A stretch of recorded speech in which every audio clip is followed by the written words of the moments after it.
হাসপাতাল থেকে ছাড়া পেলেন প্রাক্তন মুখ্যমন্ত্রী বুদ্ধদেব ভট্টাচার্যের স্ত্রী মীরা ভট্টাচার্য। আরো বিস্তারিত জানতে সরাসরি কথা বলবো, ঐশী মুখোপাধ্যায় আমাদের প্রতিনিধি রয়েছেন। ঐশী, দেখো, গত 21 তারিখে তিনি একটি বেসরকারি হাসপাতালে ভর্তি হয়েছিলেন। আজকে বেলা 3:30 নাগাদ তাকে হাসপাতাল থেকে ছাড়া হয় এবং যখন তাকেই জিজ্ঞেস করেছিলাম আমরা যে কেমন আছে তার শরীর, তিনি জানান ভালো আছে এবং বিশেষ কিছু ওষুধ দেওয়া হয়েছে তাকে খাওয়ার জন্য এবং খাওয়ার দিকে বিশেষ যত্ন নিতে বলা হয়েছে, খাওয়া দাওয়া যাতে ঠিকভাবে করেন। তবে এখন শরীরের অবস্থা ভালো রয়েছে বলেই তিনি জানিয়েছেন। ধন্যবাদ ঐশী। যোগ্য শিক্ষকদের চাকরির মেয়াদ বাড়ানোর আর্জি সর্বোচ্চ আদালতে। এই মেয়াদ বাড়ানোর আর্জি একদিকে রাজ্য সরকার এবং অন্যদিকে যোগ্য শিক্ষকদের তরফে দায়ের করা হয়েছে। দুপক্ষের আর্জি শুনতে রাজি হয়েছে সর্বোচ্চ আদালত। 31শে অগস্ট পর্যন্ত কাজ করতে পারবেন 17,000 যোগ্য শিক্ষক। এই নির্দেশ আগেই দিয়েছিল সুপ্রিম কোর্ট। 31শে অগস্টের মধ্যে নিয়োগ প্রক্রিয়া শেষ করারও নির্দেশ দেওয়া হয়েছিল সর্বোচ্চ আদালতের তরফে, কিন্তু এখনো পর্যন্ত নিয়োগ প্রক্রিয়া শেষ না হওয়ায় সুপ্রিম কোর্টে দ্বারস্থ হয়েছে রাজ্য এবং যোগ্য শিক্ষক শিক্ষিকারা।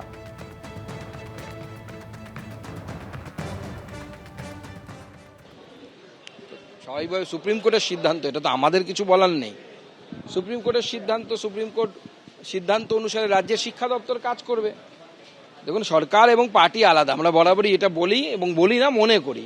তো সরকার সরকারের মতো আইন অনুসারে, নিয়ম অনুসারে কাজ করবে, পার্টি পার্টির মতো সংগঠনকে শক্তিশালী করবে। আমরা সাংগঠনিক কাজ নিয়ে ব্যস্ত। যাদবপুর কাণ্ডে এবার অপারেশন শুরুর হুঁশিয়ারি রাজ্যের পঞ্চায়েত মন্ত্রী দিলীপ ঘোষের। তিনি বলছেন যাদবপুরে ঘুঘুর বাসা, অপারেশন শুরু হয়েছে, ধীরে ধীরে চলবে।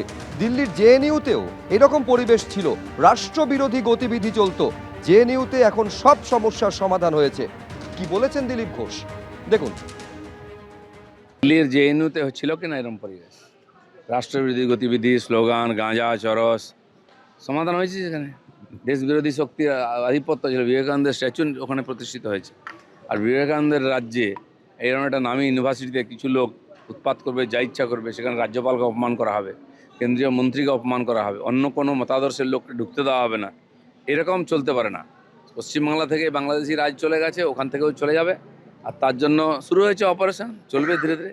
এবং যারা ওখানকার ইউনিভার্সিটি কর্তৃপক্ষ, সম্মাননীয় আর উপাচার্য থেকে আরম্ভ করে সবাইকে এইভাবে সতর্ক থাকা উচিত।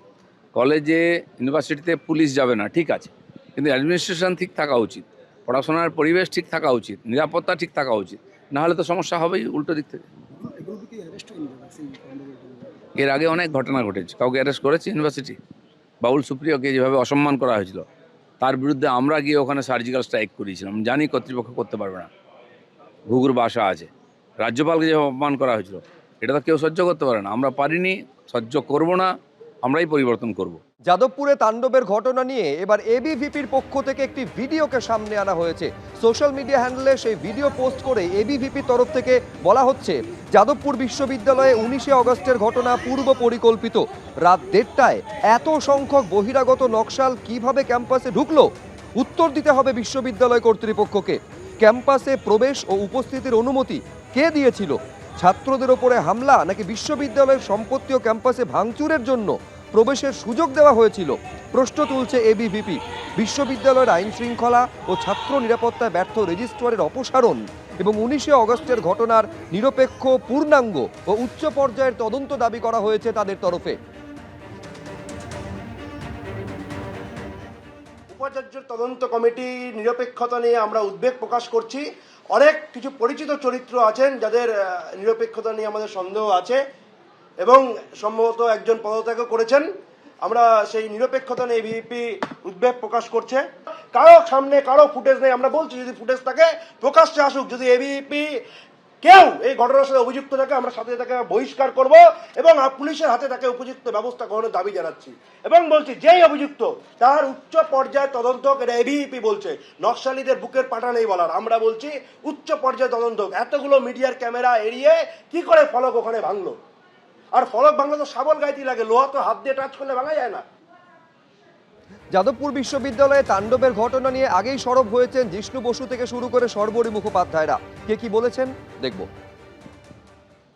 আজকে শিক্ষিত মানুষেরা বিভিন্ন বিশ্ববিদ্যালয়, মহাবিদ্যালয়ের শিক্ষক শিক্ষিকা তারা রাস্তায় নেমেছেন একটা সন্ত্রাসের বিরুদ্ধে কথা বলতে। যে বাস্তুতন্ত্র লাল সন্ত্রাসের সঙ্গে সাংবাদিকের নামে অ্যাক্টিভিস্ট, তারাই সেখানকার সংবাদপত্রের প্রথম পাতার খবর তৈরি করেন।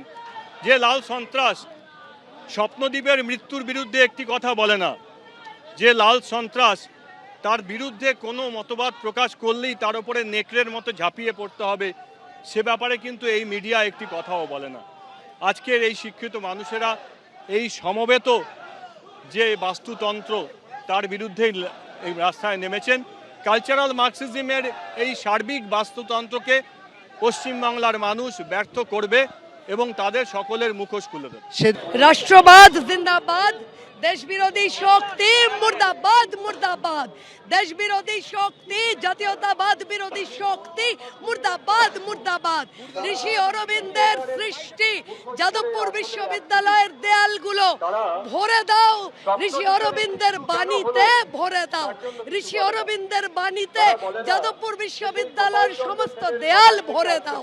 এবিপি আনন্দ, এগিয়ে থাকে, এগিয়ে রাখে।